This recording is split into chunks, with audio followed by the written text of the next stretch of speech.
Hello guys, welcome to the Doubtlet. In this video, we will learn the concept how to multiply a scalar with a matrix. So first of all, let's see this example. So where k is the scalar and we need to multiply this scalar with this given matrix. So to multiply any scalar with a given matrix, what we need to do? We need to perform the multiplication of that scalar with each element of the matrix. So let's see this process here. So suppose k is the scalar, so we need to multiply it to each and every element.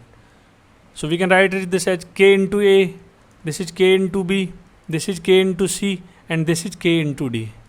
So this is the multiplication of a scalar with a matrix. Since the order of this matrix is 2 cross 2, it means it is a square matrix.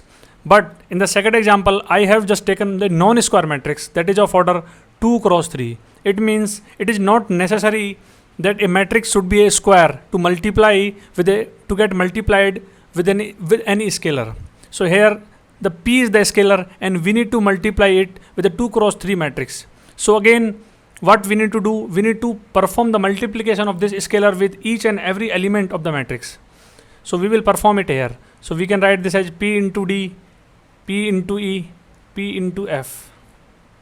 So here what we will do? P into g, p into h, and p into I. So these are the variable elements. That's why there are the algebraic multiplication. Now in the third example, we have taken the integral fraction or the rational values to perform this operation. So here the 2 is the scalar and we need to multiply it with the each and every element of the matrix. So it is a 2 cross 3 matrix, means it is a non-square matrix, and then also this operation is valid. So what we need to do? We need to perform this 2 into 2 by 3. So here this will become 2 into 1, this will become 2 into minus 4. So this will become 2 into 6, this will become 2 into minus 3. And here we can write this as 2 into 1.1. And if we will solve this further, what we will get? We will get 4 divided by 3. This will become 2, this will become minus 8. This will become 12, this will become minus 6, this will become 2.2. So this is how we can multiply any scalar with any matrix. And if we will go in the reverse process, means if there is any element common in any row, so we can take in the whole matrix, means the k is multiplied to every element, so we can just take out this as a common. So the reverse process is also applicable. So this is how what we have got, means to multiply, for a scalar to be multiplied with a matrix, a square matrix is not necessary. We can multiply any matrix of any order with any scalar.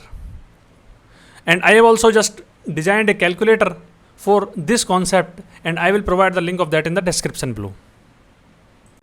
So I hope you got the concept what I am trying to deliver. So if you like this video, please hit the like button below, comment on this video, give the feedback so that we can improve upon the quality and the content of the solutions and the questions that we are providing. And please share it with your friends so that they can also learn the basic concepts and give proper feedback. And in the end, if you want to ask any other doubt, then visit my website. That is, link is given below in the description. And you can also ask your doubt by posting them in the comment box below. Thank you very much.